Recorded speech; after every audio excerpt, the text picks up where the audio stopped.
the Christmas story in history, fact or pious fiction, we look at the beautiful Christmas picture that we all love. I mean, it's part of, not only part of our culture, it's part of our hearts. And then, maybe we'll go to a lecture, maybe sometimes even hear from the pulpit, hopefully not, but people saying, well, it's just a bunch of nice stories, but it's not really true. And why do they say that? Well, there are problems with the Christmas story, and they'll bring them up, and sometimes, especially in study groups, you'll hear them, but again, they're relying on information that was tenuous and really came down decades ago. They're not really up on the history. One of the things is there's an absence of secular records, okay? Obviously, in our communication explosion, we can find out, if we want to, how many times Yogi Berra was up to bat in 1962, okay? And what is, how many times he walked, okay, in a way that the baseball card couldn't tell you. But in the ancient world, there weren't as many records, and many of them have been lost. Another thing that people would bring out to deny the story of Bethlehem, to say, this whole thing of Jesus being born in Bethlehem is a myth, because Jesus is always called Jesus of Nazareth. Why didn't they call him Jesus of Bethlehem? They call him Nazareth because that's where he came from. So the Bethlehem thing is an embellishment that his enthusiastic followers wanted to pin on him, but that wasn't necessarily so. Now, one of the biggest things is, of course, King Herod features very, very prominently in the stories of the birth of Christ as the villain, the evil villain, the kind of the Hitler of the story, but yet for the last 100 years or so, about 120 years, there was a consensus that Herod died in 4 BC, and I'll explain some of the reasons why people think that. And so therefore, if Herod was indeed the ruler of Judea when Jesus was born, the whole calendaring situation that we have now is completely off. And Herod, if Herod died in 4 BC, obviously Jesus had to be born before 4 BC. And years ago when I was in my knickers, okay, there used to be a program on TV during Christmas time by the late great Father Francis Pious of Loyola University here in Chicago. He'd have a program that would usually be on Channel 11 around Christmas time called Christmas 6 BC. And he presented the historical basis for the Christmas story as he understood it at that time. And the consensus was that Christ must have been born around 6 BC. And one of the things that you'll see in a lot of writers who write about the infancy narratives is there's a great mystical congruence of the story with prophecy and the expansion of the church into the Gentiles. Okay, they thought this is all symbolic. It fits too well. You got low-level people coming to meet Christ. You got foreigners coming to meet Christ, and they think that was the church people wrote that down at the time because that's what they were dealing with at the time. They were dealing with slaves, and they were dealing with people mostly who weren't Jews, and so they made up this story. They had this story about Christ. It fits so well with what the mission of the church was to the world and to the little people of the world. And another thing that people will bring up is, the Magi, okay, generally were the priest caste of Persia, of ancient Persia. Persia was ruled by the Parthians at the time. It was a different dynasty that ruled that empire.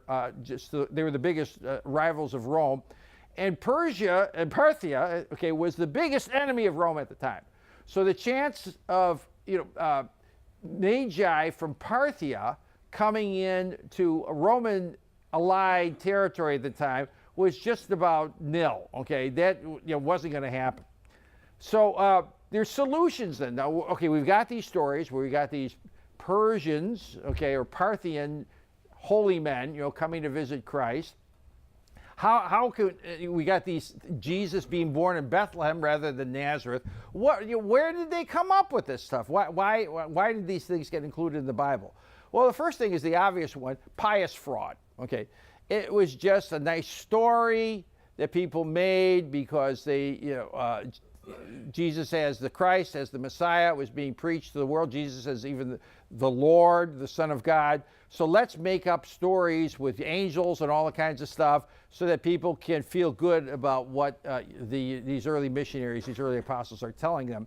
Then there's a more sophisticated thing that's brought forth called a midrash interpretation, which is a symbolic reinterpretation of current events. So the midrash theory, okay, was that what they did is they made a story that was kind of a parable that wasn't really meant to be taken as literal truth, but as a symbol of Christ's action opening up to the world. Okay, those are the solutions that have been proposed. But, and part of the idea is that since none of these things, there's a lot of things that are in the story that are mentioned that we don't really have records about, like this whole thing about the census, we don't know where that comes from. The silence of it, that we don't have a full record of this, for example, the slaughter of the innocents. Well, that must, and that we don't have a birth record of Jesus being born in Bethlehem other than the Gospels. That must mean that it didn't happen. But as I point out in this picture here, arguments from silence, okay, when you're dealing with something that happened 2,000 years ago is not that good, okay? Because first of all, they didn't keep all the records that we keep now. I mean, again, you can look up Harmon Killebrew's, how many times he struck out, in 1965. Now they didn't do that then, and a lot of things got destroyed. I mean, there are records getting burnt, cities getting sacked, Rome getting burnt, the Library of Alexandria getting burnt, and so the stuff isn't there. Okay, and silence just means silence. It doesn't mean that it didn't happen. It just means we don't have a record of it one way or the other. Now, there are problems with, there are even greater problems with the proposed solutions to the problems of the infancy narratives than the infancy narratives themselves present. One is the antiquity and universality of these stories. All the way back as far as you go in Christian history. I mean, this is not something that just appeared at the time of Constantine, which some unknowing people, uneducated or pseudo-educated people would want you to believe. No, I mean, all the way back into the beginning, the earliest Christian records that we have, all talk about Jesus being born in Bethlehem, all talk about these stories as being taken as true. And everywhere, there's no alternative stories. The data in the gospel is common. If it was made up, you'd see certain discrepancies. Like maybe one gospel would have Jesus born in Nazareth, another one would have him born in Bethlehem. But no, I mean, that stuff is all the same. The fact that he's born under the reign of King Herod is the same. Even though there are separate accounts in Luke and Matthew, there's a lot of common data, and it all backs, the traditional story. Also, too, you find in before, as early as things are written, things that are preserved in the catacombs. You see representations of the visits of the Magi and everything, going back as early as 100 AD or earlier. So as far back as it goes, you got these stories and fictional stories, spin-offs of the Christmas story are even written. There are apocryphal gospels, fake gospels, okay, that are written that nevertheless refer back to the real ones. There's something called the Proto-Evangelium of James. I mean, it was probably written about 120 AD, and that takes the infancy narratives and even makes them even better, but it never contradicts the testimony that we have in the Gospels. And there's an utter absence of any alternative stories, pro or con. There's nobody that says, oh, no, wait a minute, no. Jesus was not born in Bethlehem. Okay, he was born in Nazareth. Not even among the Christian church's enemies. And he had enemies, okay? And there were anti-Christian lives of Jesus that were being written at the time, the Toledot Yeshu, okay, written by Jewish sources, and none of these alternative stories contradict the stories that we have in the Gospels about the basic facts. Now, there's more solution problems. One, and this is a very interesting one, the people of Bethlehem, the actual people that lived there, the people that knew the shepherds, early adopted Christianity. I mean, Bethlehem was a Christian hotspot from the beginning of history, from the beginning of Christian history. So much so that even, well, unfortunately, just about to the present day, Bethlehem had a majority Christian population. They all believed it. In fact, when the Empress Helena, the mother of Constantine, went to find out where the holy sites were, they all knew where it was. Oh yeah, we know where it is. It's down the road over here. Hadrian made this into a shrine to Adonis, but that's the cave where Jesus was born. He was trying to throw us off, but we know where it is. So the people of Bethlehem not only were Christian, they suffered for it, and they maintained the traditions. Another point that makes these kind of mythical solutions unreliable is the great reliability of the author of the third gospel, St. Luke. Okay, St. Luke was not Jewish. He was from a Gentile background. His historiography followed that of the Greeks. Okay, he wrote his gospel and his Acts of the Apostles in Greek, and he was careful to check his facts. Many things, okay, in the past, say about 100 years ago, they said, well, Luke was all wet, he didn't know what he was talking about. He mentioned something called Asiarchs as being the head, the governors in Ephesus. There was no such thing as Asiarchs. Sure enough, they find, as they do archaeological excavation, they find out the governor is called an Asiarch. Luke was right, the critics were wrong, okay?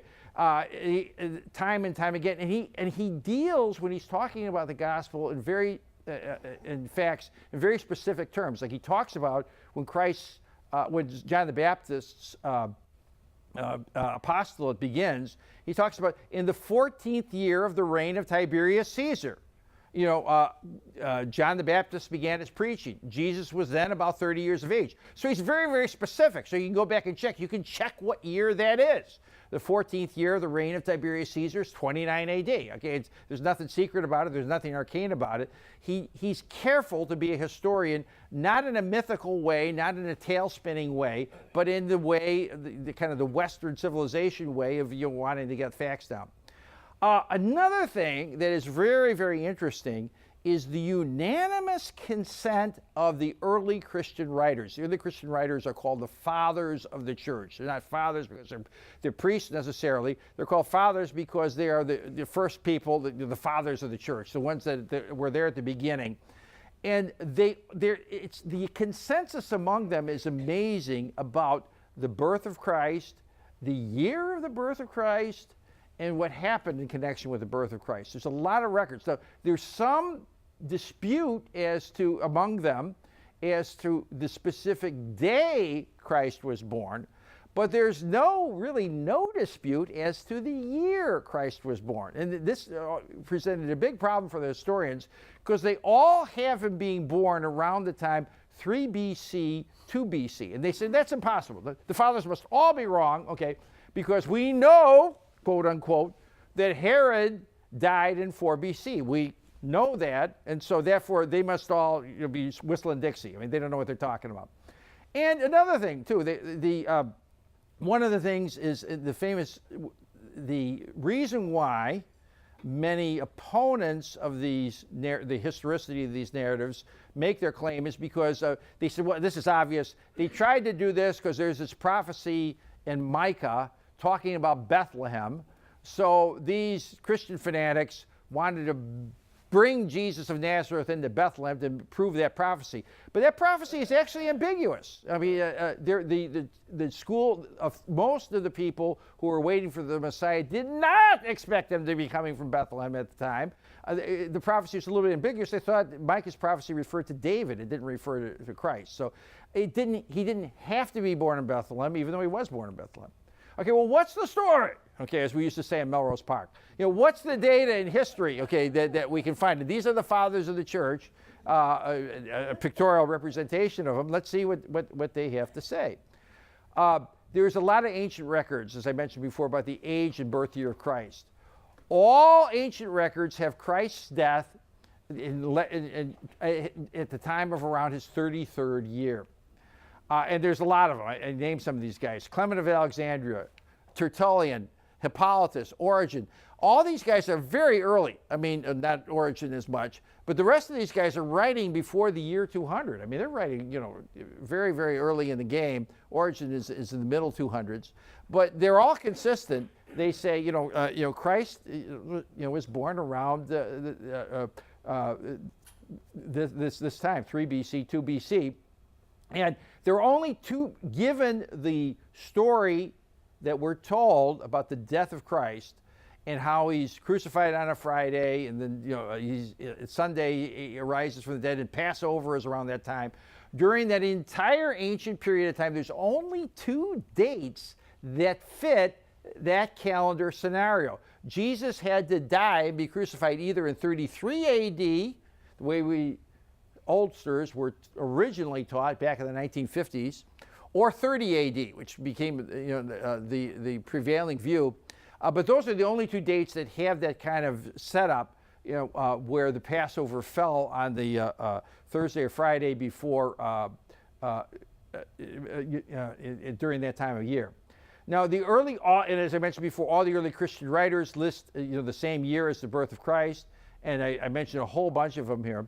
This guy Hippolytus is pretty interesting. Just a little aside here. Irenaeus was writing about 180 AD. He learned the faith from a guy named Polycarp. Polycarp learned it from a guy named John. Remember that name? The guy that wrote the fourth gospel. Clement was Bishop of Rome, Pope. Okay, he was the third successor of St. Peter, third or fourth successor of St. Peter. Hippolytus is really interesting.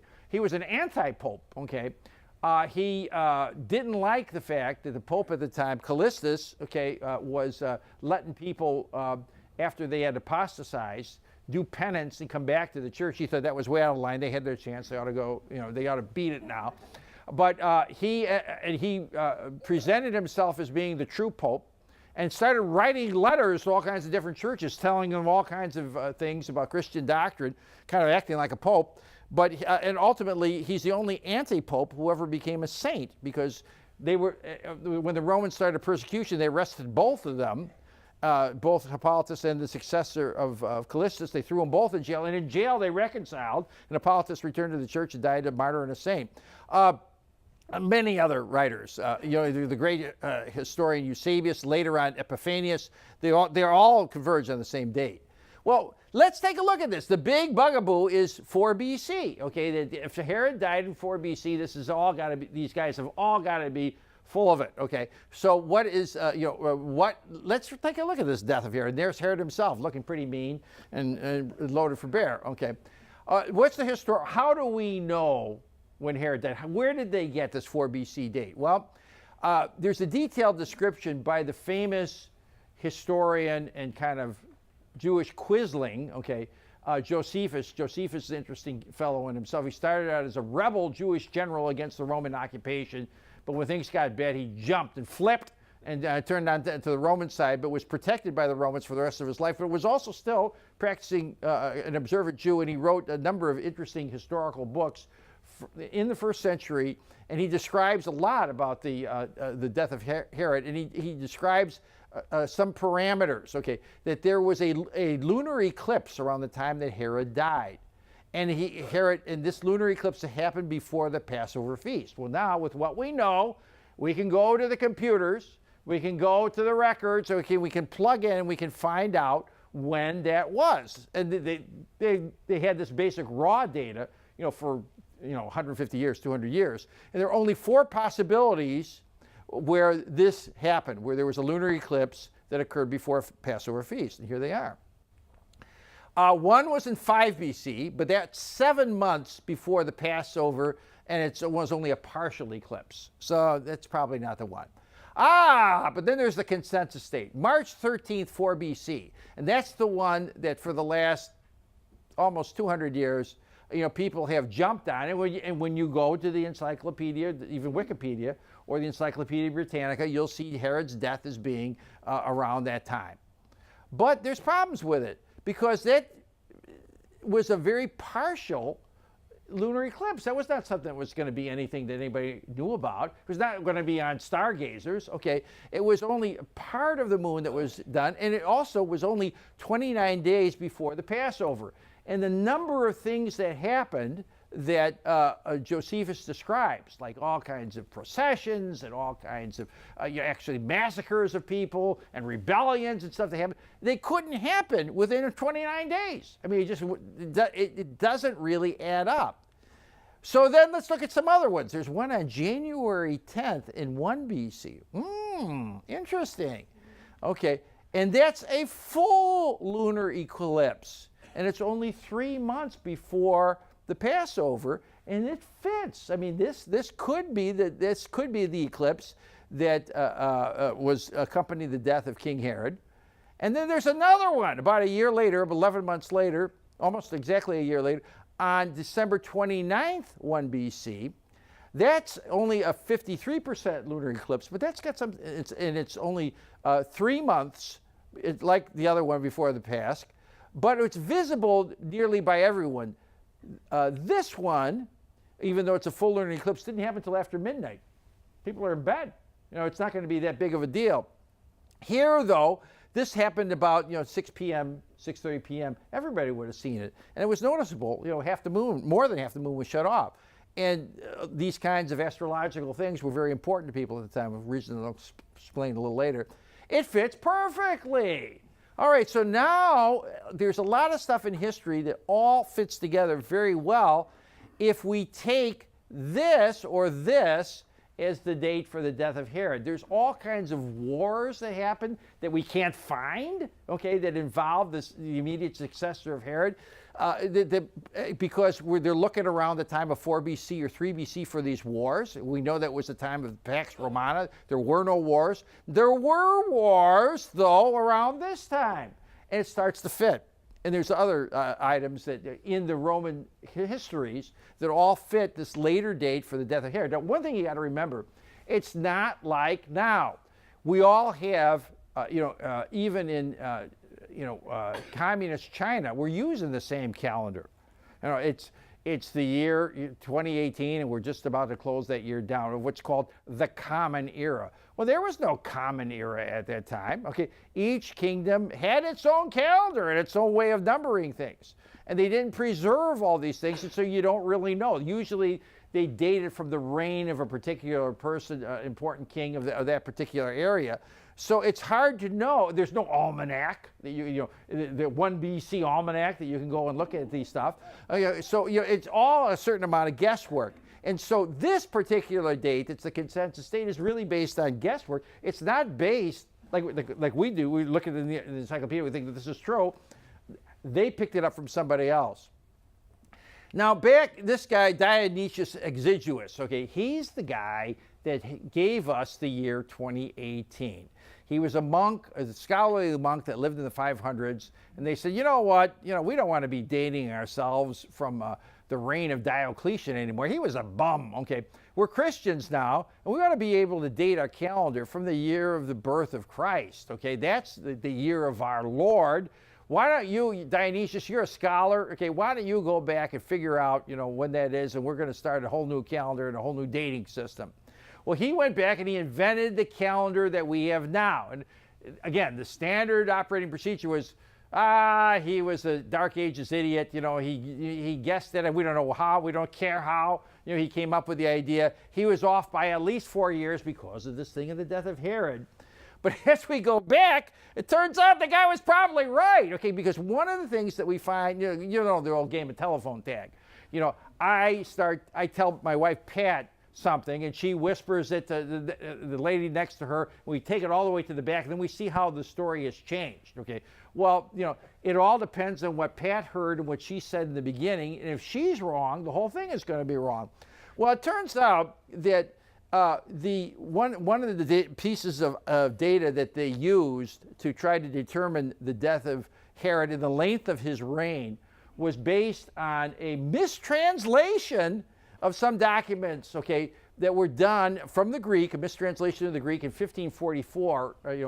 When they're starting to study these things on a more comprehensive basis, and every historical thing that is before 1544 does not favor the reign of Herod that was done after this mistranslation was concerned. So that threw a lot of people off, but they kept relying on earlier and somewhat wrong information. Josephus' translations, and Josephus in both its Greek and Latin text, show a 3-year longer reign, and he's got the death of Herod, which amounts to basically the death of Herod being in 1 BC.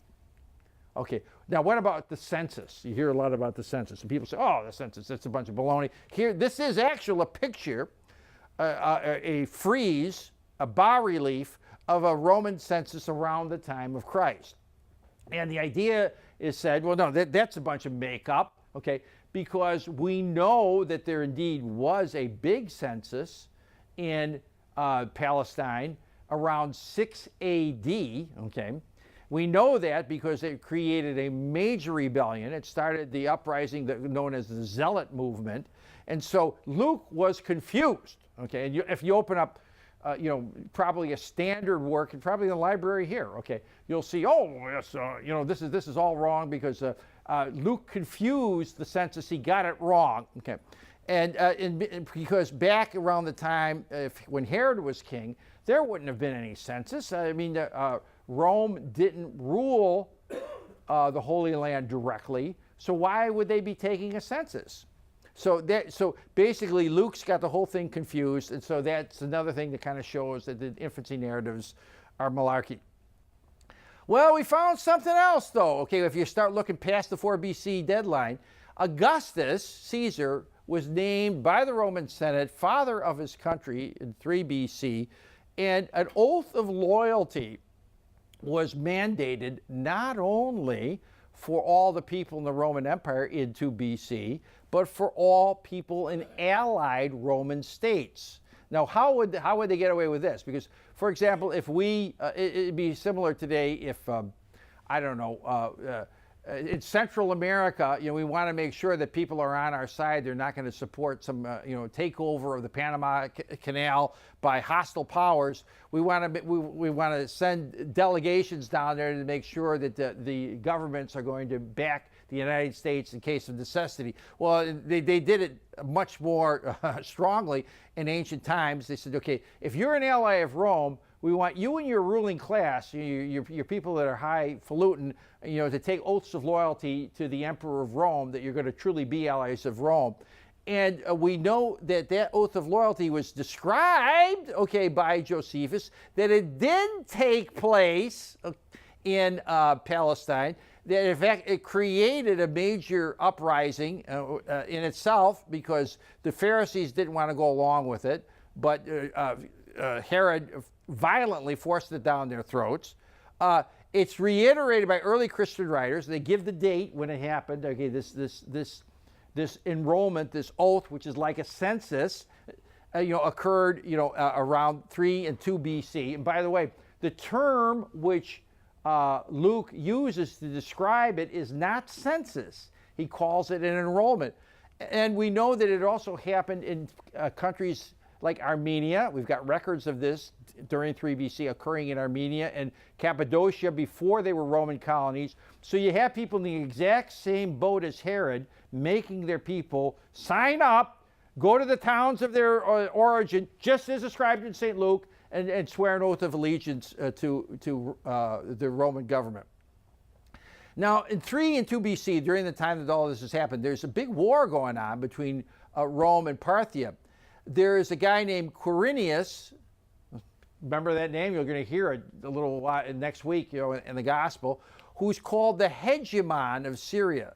It's translated as governor, but it's not really governor. It's more like military commander. A guy named Pious Saturninus was the Roman legate, for Syria at the time. Quirinius was under him, and Saturninus is actually mentioned as being the boss of Syria by some of these early fathers of the church. Luke is careful because he calls it this first enrollment, distinguishing it even in his own language from the later enrollment, which he also describes in the Acts of the Apostles. And later, writings that we do have, and again, many writings have been lost, but Justin Martyr writing before 165 AD, Tertullian writing in 180, Eusebius writing, the first big Christian historian whose records we all have, writing in the 300s, declare that they say that this is not anything strange. I mean, this is all in the official records of Rome. Okay, we don't have those official records of Rome anymore, but they say they were there. And there was a great deal at this time of turmoil because Herod was rotting away, okay, getting worse and worse as he got sicker and sicker.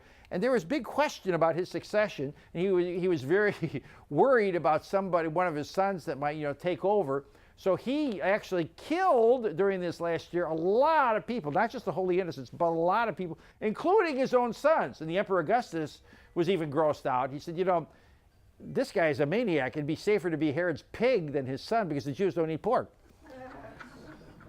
This enters into the question that, okay, so the wise men couldn't have come, these magi, from Parthia because Rome's at war with Parthia. Things are tough. But enter the lost city of Petra, and here's a depiction of Petra in its prime, okay? Lush, green, lots of water, an amazing place. Petra was a location where magi had also gone because during the various dynastic uprisings that occurred in Persia, the magi fell under a cloud. They were thought to be, old-time superstitious goofs, okay? And so the new Zoroastrian religion of Parthia, wanted them out, and many of them came to Petra, which is an extremely interesting place. Here's Petra today. I know that Chip has been there. I mean, you've seen this picture in the Raiders of the Lost Ark. Here's the camels. It's an extremely striking place. I've always wanted to go there. It's now in the middle of the desert. It was actually literally lost, for hundreds of years. They, maybe some Bedouins knew what it was and didn't care, but they, history didn't know anything about it. Well, history knew about the ancient kingdom of Petra, but they didn't know where it was. They didn't know what it was exactly. But now it's a desert spot. They had a very amazing and elaborate irrigation system that made the place into what would be the equivalent of the Las Vegas of its time, just like Las Vegas is a desert area. But we bring water in there, and you can have all kinds of swimming pools and everything else. And that's what they did in Petra. It was a very interesting place. It was an oasis and a capital of a very wealthy kingdom of its own right. It was a commercial crossroads. It was a melting pot of peoples. It was its own thing. It was Arabs that had made a lot of money being at this crossroad, got a lot of education, became kind of a Hong Kong, for people where if you want to go someplace safe, you can come here. We got an independent kingdom going. We'll take care of you. And a lot of Jewish people, refugees from various conquests, including the Babylonian conquests, came to Petra. Not the majority, but a substantial population, proportion of the population of Petra was Jewish, perhaps as many as 20%. And it was a place of refuge, as I just mentioned, for people from Judah, from also people from other areas, related tribes to the Israelites who were not monotheists the way they were, but were kind of henotheists, and magi. It was a place where these religions would combine, and people were interested in them all. Kind of like Las Vegas again. Oh, here's you can get married at this particular wedding chapel, and we'll do it with Zoroastrian rites combined with American Indian ceremonies. Okay, and that kind of thing was very popular. So it would be a perfect place. It was a place for eclecticism, where people could come and combine all the New Age, kind of a New Age setup. It had a lot of assets.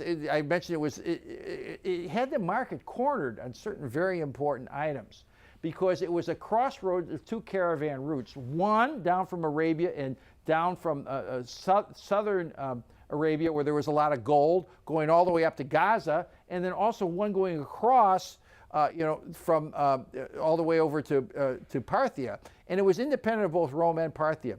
There was gold that was traded down there, lots of it. The gold of Arabia was world famous, and the caravan route went right through Petra, and they charged tariffs as you went through there. But you had to go through there. It was the only way to go to get water.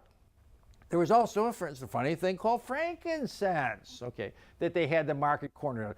Now, frankincense, what's that? Okay, well, frankincense was a really big deal in the ancient world. It was hard to get. You could only get it from southern Arabia, and guess where the route would go? Right through Petra, and they had the market cornered on that too. They sold hundreds and hundreds of tons of frankincense every year, and that was very much used in temple ceremonies all around the ancient world, the civilized world, and the funny thing called myrrh. Okay, another thing that we grew down there in the area of Aden and so forth, that they was very hard to get, very unique. They had to get slaves to refine it and do all kinds of stuff, and that all came through Petra, and they had near monopolies on it.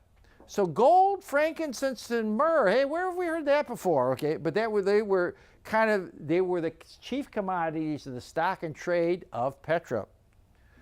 Petra was also famous for its diplomacy. It was a place of political turmoil. I mean, because given that it was a buffer state, you had competing politicians, competing groups, one that would be favoring Rome, one that would be favoring Parthia, one that would be favoring complete independence and just make money, and they were all jockeying for position, trying to throw each other out all the time. So if you were in charge of Petra, you needed an alliance. You needed somebody who was going to take care of you, somebody who's going to look out for you. And so there were the different political parties of Petra would seek alliance with either usually Rome or Parthia. And the way that they would actually, their principal diplomats would try to stay in the good graces of people like Herod, Herod was very important to them because Herod controlled the port of Gaza, and he was a total dependent of Rome. And you do this by sending your wise men to them to kind of have keep in the good graces, and you pay them tribute. And what kind of tribute they're going to pay? Gold, frankincense, and myrrh. So here's the three. Here's a modern traditional depiction of the wise men, going off to do their thing, to go to Jerusalem. Now, probably they were riding horses rather than camels because horses were a lot faster, and they raised a lot of good horses back there. The thing that drove them, why did they start going? Okay, we're talking, the story is, what about this star? Okay, the famous star that we have on the top of our trees and are really important. Well, one of the things of the Magi was astrology. Okay, and astrology was important to them because we look at astrology as kind of a hee-haw. It's something that we see, in the newspapers. We don't take it very seriously. But back then, we know how all the planets work, and again, we can calculate when Jupiter is going to go by.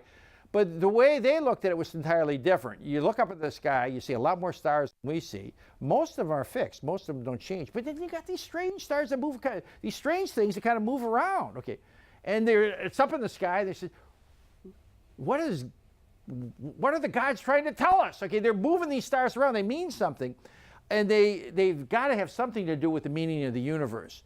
We're being communicated with through the outside. And for example, even in the Jewish people, even at this time, there was interest in astrology. The Kabbalah, which perhaps goes all the way back to this time. The Jewish mysticism, is involved with astrology and numerology and stuff like that too. Well, okay, on August 3rd, in August of 3 BC. A real strange sign comes into the sky. Jupiter, comes over to where Venus is and kind of kisses her. And he doesn't kiss her once, he kisses her several times, 7 times in 1 year. Now, if you're thinking, what does all this mean? What does all this mean? Jupiter and Venus are getting together. Why are they getting together? Because 3 times they get together right near the star of Regulus. And in the area of the sky, they're located in the constellation Leo during this period of time. Leo, the lion of Judah. Aha! Because of all the Jewish people that were both in Persia and also in Parthia, they knew, and everybody knew about these predictions, okay, that a big king was going to be born who was going to put the Hebrew people on the map, who's going to be their anointed one, their Messiah, the son of David. And this must be what it is. There's 9 different linkages of this series of constellations with the story that we've got in Matthew. Ultimately, it all ends with Jupiter, after having disappeared for a while, being right over the Bethlehem sky on a kind of really strange, funny date, December 25th, 2 BC. Isn't that interesting? Well, let me show you something. This is something that kind of shows how this star thing looked in a little more detail. I didn't make this up. This is from the Griffith Observatory, and so it's kind of interesting. What was the Star of Bethlehem? A royal conjunction. Each planet, okay, describes how all this works, why do all these planets move around, and what happens when they get close together. So let's play this. Okay, there's a picture. Okay, that's in general, okay, how the planets float around as seen from Earth. All right, now there were 9 of these conjunctions, 9 of these stars getting together. So as far as they're concerned, the ancient people are concerned, something's really happening in the universe here at this time, and we got to find out what it is. And on August 12th, there occurred a conjunction of Venus and Jupiter that would have been particular significance to these guys, knowing, as they also did from the prophet Daniel, that there was a period of time, he counts a number of days, years, weeks of years, when the Messiah will appear, and it's all around this time. On that morning, a conjunction of Venus and Jupiter took place again near the star Regulus.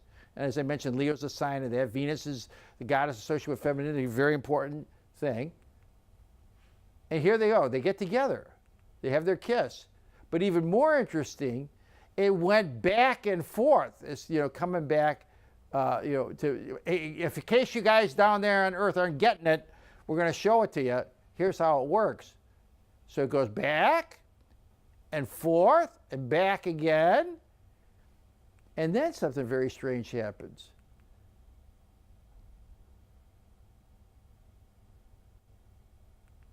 They get together all at once. So now what are the characteristics of Matthew's star that he reports in his gospel?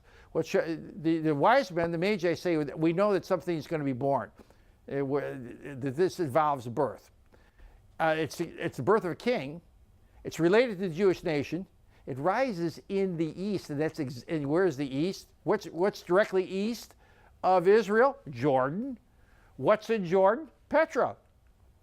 It's not immediately evident. Okay, you got to kind of know the arcane knowledge to know it. Herod doesn't really know it for sure, but boy, he's a little bit worried when he hears about this kind of stuff because he's worried about his throne. It appears suddenly, but it remains over a time, and it moves from north to south from a Jerusalem vantage point, but then at the end it remains still for a time over the area toward Bethlehem. All 9 characteristics are satisfied by the celestial events of 3 BC to 2 BC. This is the equivalent of a natural fireworks display. We end with the 3 comings of Christ, okay, as we figure what does all of this really mean? Well, first coming of Christ is the birth of Christ in Bethlehem. This is a picture of the outskirts of modern Bethlehem. Second one is his final arrival at the end of time, okay, when it's all over, Christ comes to close the whole thing down. And the most important one is his birth in our hearts, okay?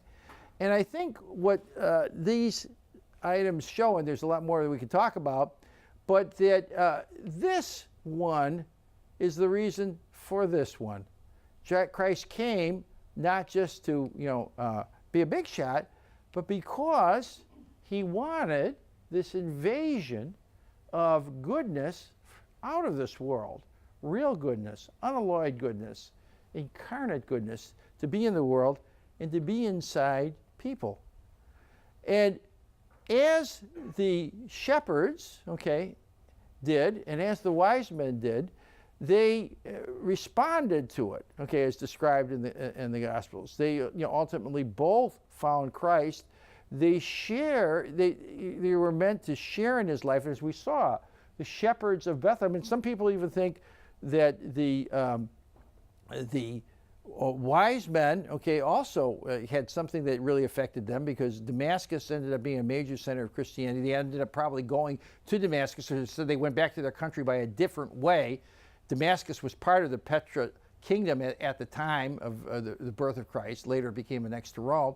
But there were people, there were Christians there at a very early time. That's where St. Paul did. And they're meant to live with his love, not ours, okay? It's not just being a do-gooder, it's having a certain life, his life, inside us that's transformative.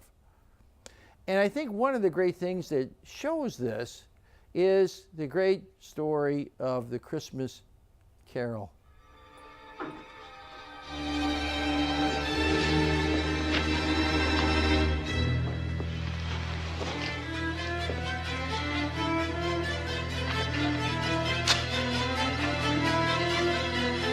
Mr. Cratchit!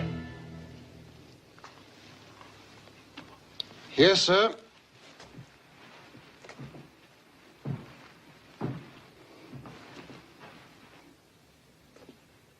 Do you know what time it is? Yes, sir. What time is it? 18 minutes past the hour, sir. 18 and a half minutes past the hour. What do you mean, coming here this time of day? I'm sorry, sir. I am behind my time. Yes, I think you are. Step this way, sir, if you will, please. It's only once a year, sir. It shall not be repeated. I was making rather merry yesterday.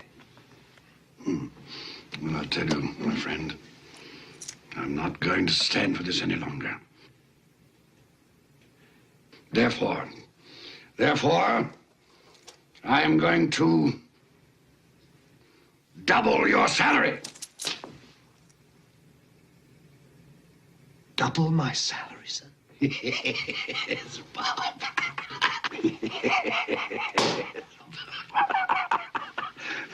A Merry Christmas to you. I'll double your salary for a start, and I'll endeavor to assist your family in any way I can. And Tim will walk again, and grow stronger and stronger upon my life, he will. Well, we'll discuss the particulars this afternoon over a Christmas bowl. Well, what's the matter with you? Nothing, sir. Well, it's just that... Nothing. Thank you, sir. My good fellow, make up the fire before we freeze to death. Buy some more coal before you dot another I, Bob Cratchit. Yes, sir.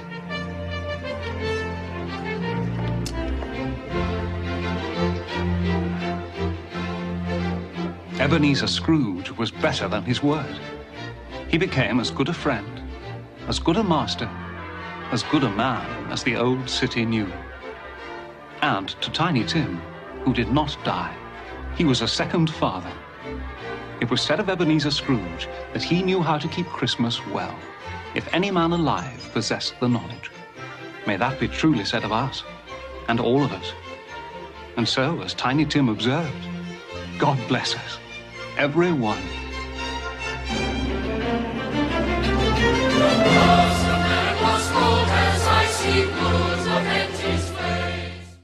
The point, what is the point? The point is, as I mentioned before, that grace, God's life, God's special life, appeared in human flesh and made himself available to all of us so that we could link up to that, so that we could spread that light, that warmth, that heat of the world, of a divine life in us. And this is one of the things, one of the reasons why I'm so glad to be giving this talk to all of you. Because as I said at the beginning, all of you have in your own way given a little bit of the gift of the shepherds, okay? You've got people together, you got people to come, you got people to start praying. Again, it's nothing that's going to make any waves. Herod's not going to know about it, Raumer's not going to know about it. Okay, but you know about it, and we, in changing ourselves through Christ and through his grace, getting him inside us, do bring his life and love into the world where we are, a world that needs it so desperately. Each of us is very, very limited. We can't give much more than 5 loaves and 2 fish, if we're on a good day, okay? But Jesus can take 5 loaves and 2 fish and feed 5,000 people, okay? And shepherds and magi can go to an off-the-way place, a place that's a crummy place. It wasn't what they expected at all, okay?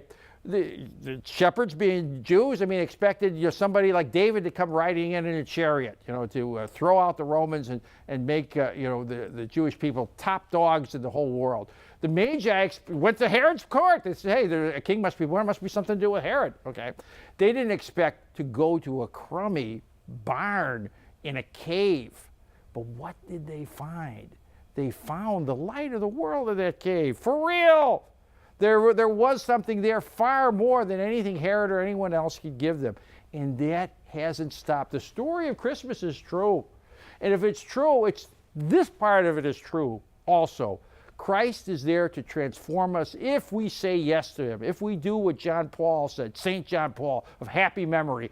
Open wide the doors of our hearts to Jesus Christ. That's what transformed Ebenezer Scrooge. That's what you have seen transform your friends and neighbors. That's what we need to do. It's the light. You are the light of the world, says our Lord. A light is not meant to be put under a bushel, but it's meant to go out to the whole world. What we have in the faith is the greatest gift possible that we could on earth. We need to live it. We need to love it. We need to believe in it, and we need to share it. And we can, because our King is Jesus Christ, and our King reigns forever. Thanks very much.